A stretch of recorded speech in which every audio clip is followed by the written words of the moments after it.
Hello students, today we will learn about symmetric and asymmetric division, switching of stem cells to differentiating cells, unipotent and pluripotent cells. Introduction. Growth and development of multicellular organisms require the production of cells with different properties. Interactions and coordinations of these cells from tissues and organs of the organisms. The loss of cells in tissues and organs of multicellular organisms are replaced with the same type of cells. Thus, multicellular organisms employ two types of mitotic cell division during their growth. Different types of cells are produced by asymmetric cell division, during which cells divide to produce two types of cells which are differed in their properties, size, shape, etc. Another type of cell division is the symmetric cell division. In this type of cell division, a parent cell divides to produce two cells having same properties. Whether a cell divides symmetrically or asymmetrically depends on many external and internal factors. The symmetric cell division is found in many stem cells and differentiated cells during the growth of an organism. In a symmetric cell division, a cell divides to produce two daughter cells having same properties. The properties of the daughter cells may be similar with that of the parent cell or may be different from the parent cell. For example, stem cells are capable of two types of symmetric divisions: a proliferation division resulting in creation of two stem cells and a differentiation division resulting in the creation of two differentiated cells. Symmetric stem cell divisions are also common during wound healing and regeneration in response to injury, thus ensuring a robust mechanism of tissue homeostasis. The self-renewal of neural stem cells can occur by either of the two types of symmetric cell divisions, which generate two daughter cells with the same fate. For example, during development, neuroepithelial cells first undergo proliferative symmetric divisions to generate two daughter stem cells. Neural non-stem cells progenitors typically undergo differentiating symmetric divisions to generate two neuron cells which are terminally differentiated and post-mitotic. Asymmetric division and switching of stem cells to differentiating cells. An asymmetric cell division is defined as any division that gives rise to two daughter cells that have different fates, a feature that can be recognized by differences in size, morphology, gene expression pattern, or the number of subsequent cell divisions undergone by the two daughter cells. Essential to asymmetric cell division is polarization of the parental cell and differential incorporation of the parts of the parental cell into two daughters. In stem cells, the asymmetric division can be done by two mechanisms, intrinsic and extrinsic mechanism. Asymmetric cell division and switching of neuroblast stem cell to differentiating cells in Drosophila. Acquisition of different properties by two daughter cells can be regulated by various intrinsic protein regulators. The unequal distributions of these protein regulators leads to generation of two different daughter cells. Due to their combined activity in specifying daughter cell fate, these proteins are referred to as segregating determinants, which is governed by cell intrinsic machinery. When an intrinsic mechanism is used, regulators of self-renewal are localized asymmetrically during mitosis so that they are inherited by only one of the two daughter cells. Already in interphase, cells which undergo such intrinsically asymmetric divisions use apical basal or planal polarity of the surrounding tissue to set up an axis of polarity. As they enter mitosis, this axis is used to polarize the distribution of protein determinants to orient the mitotic spindle so that these determinants are inherited by only one of the two daughter cells. In Drosophila, neuroblasts undergo multiple rounds of stem cell-like divisions. During each division, they give rise to two types of cells, a large regenerating cell that retains neuroblast properties and a smaller cell called the ganglion mother cell, which divides only once to generate two differentiating neurons.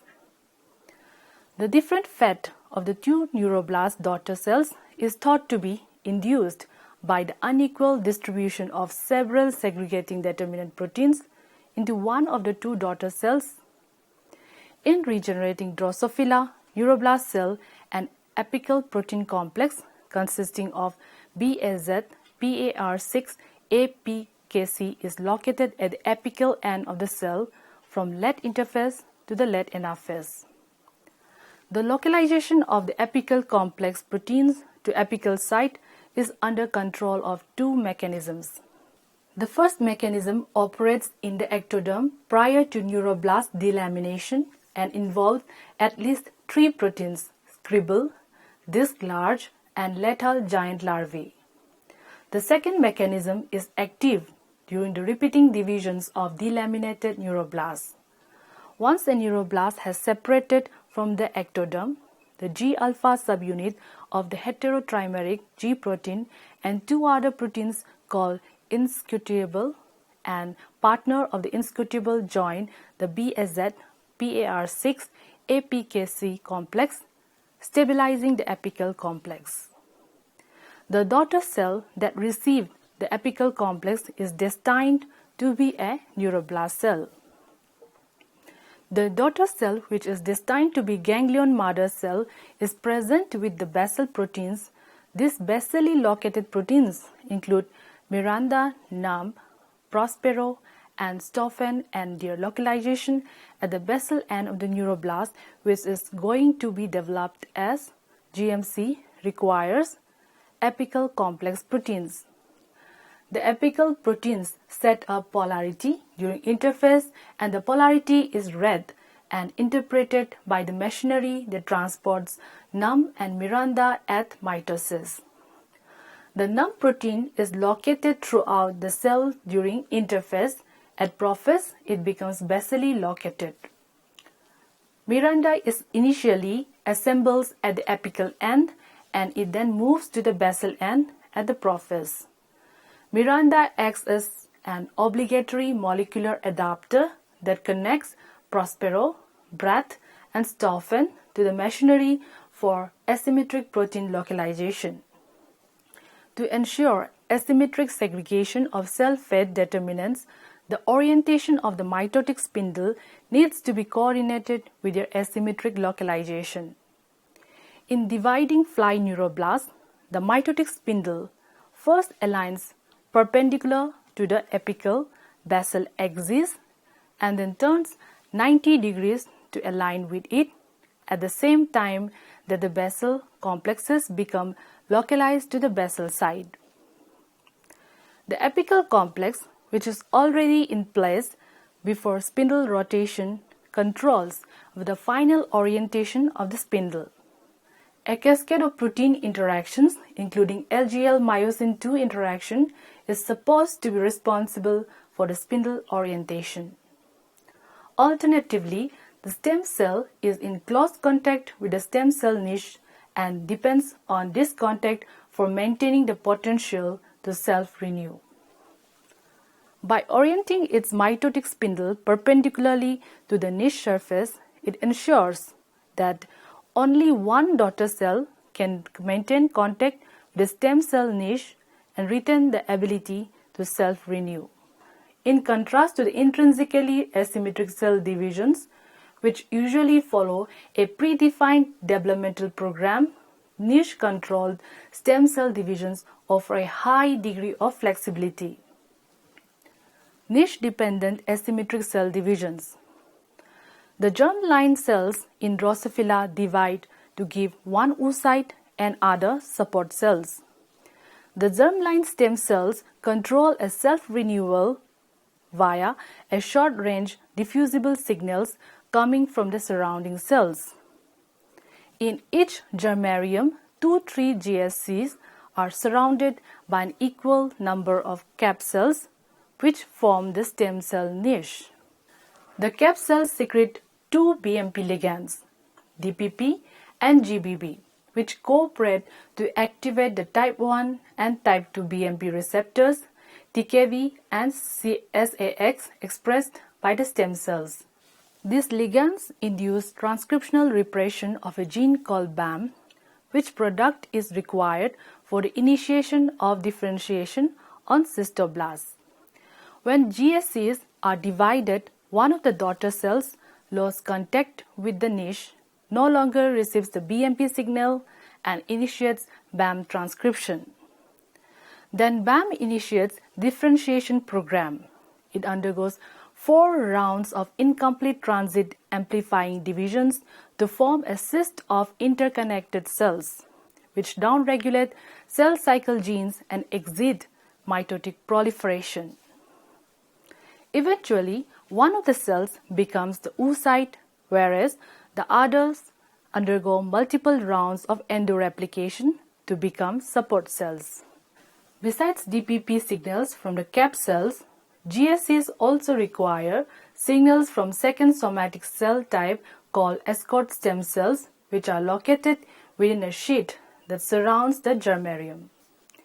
In contrast to neuroblasts, which follow a stereotyped lineage, ovarian stem cells are fairly dynamic in the regulation of symmetric versus asymmetric division. GSCs are randomly lost from the niche with a half-life of approximately 4 to 5 weeks. Upon GSC loss, the remaining GSCs can divide parallel to the cap cells and thereby generate 2 daughter cells which maintain niche contact and stem cell identity. When all GSCs are induced to differentiate, however, symmetric divisions cannot make up for the stem cell loss. In such cases, transit amplifying cells can de-differentiate into functional stem cells. For this, cis cells complete cytokinesis and the resulting single cells repopulate the stem cell's niche.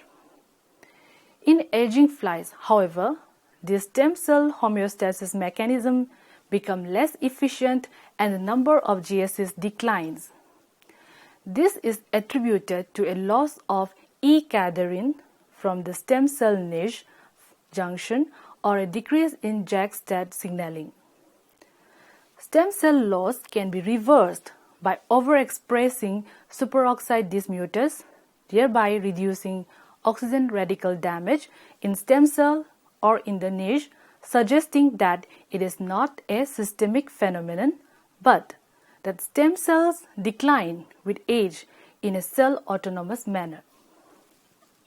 Thus, the presence of a morphologically defined niche can regulate stem cell numbers over a long time and provide mechanism to correct occasional defects that are not available for intrinsically asymmetric divisions. Now let us see few types of stem cells, unipotent and pluripotent stem cells. One of the most important properties of stem cells is their ability to give different cell types. But all stem cells do not possess same developmental potential to give different cell types. Some stem cells can give only one type of cell while others can give many different cell types. The stem cells which can differentiate into only one type of cells are known as unipotent stem cells. They can be differentiated from non-stem cells in having the property of their self-renewal. They are a kind of adult stem cells. Examples of unipotent stem cell include muscle stem cells, neural stem cells, etc. Pluripotent stem cells are the descendants of totipotent stem cells and originate as inner cell mass of blastocysts. They can differentiate into nearly all cells, that is, cells derived from any of the 3 germ layers.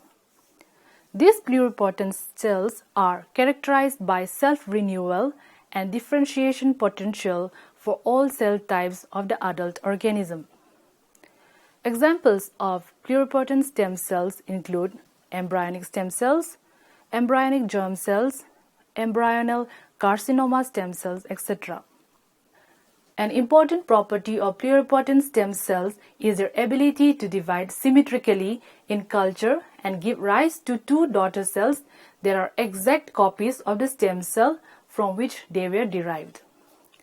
This property allows pluripotent stem cells to be expanded in culture before the induction of differentiation. The pluripotent stem cell lines have many attributes in common, with some exceptions. Some of the classical markers of these cells include an isozyme of alkaline phosphatase, the POU domain transcription factor, OCT4, high telomerase activity, and a variety of cell surface markers recognized by monoclonal antibodies to stage-specific embryonic antigens or to tumor recognition antigens. OCT4 proteins play a critical role in establishment and maintenance of pluripotent cells. Downregulation of OCT4 gene in ES cells results in the differentiation and loss of pluripotent cells. Pluripotency of cells can also be achieved from adult cells by reprogramming it to an embryonic stem cell like STET by introducing genes important for maintaining the essential properties of the embryonic stem cells.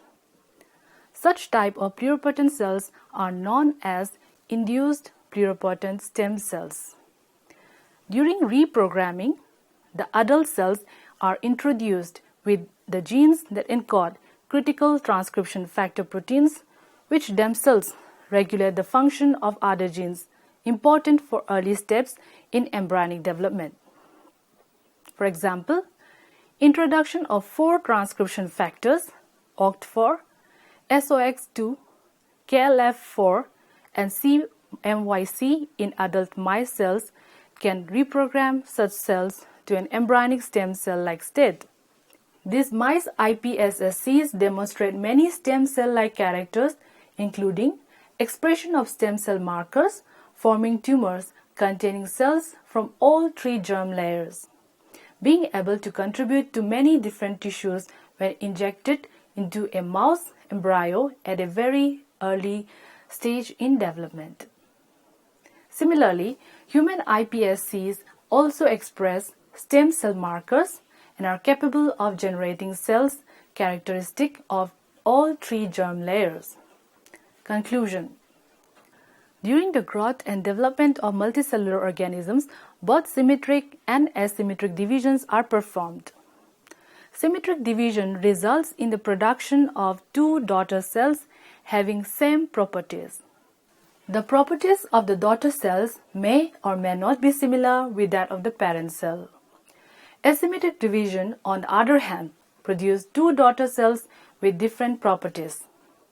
Both symmetric and asymmetric divisions are necessary for the maintenance of tissue homeostasis, wound healing, regeneration of cells in response to injury, etc.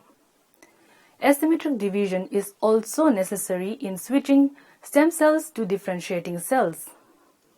This asymmetric cell division can be induced internally or externally.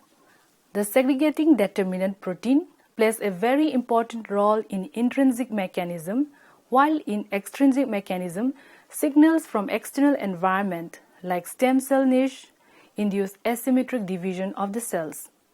The stem cells, based on their ability to give different cell types, can be unipotent and pluripotent.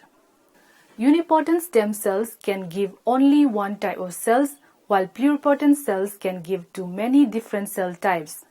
The potency of the stem cells are under the control of internal and external factors, and if provided necessary stimuli, adult differentiated cells can be reprogrammed and are made to possess the stem cell-like properties.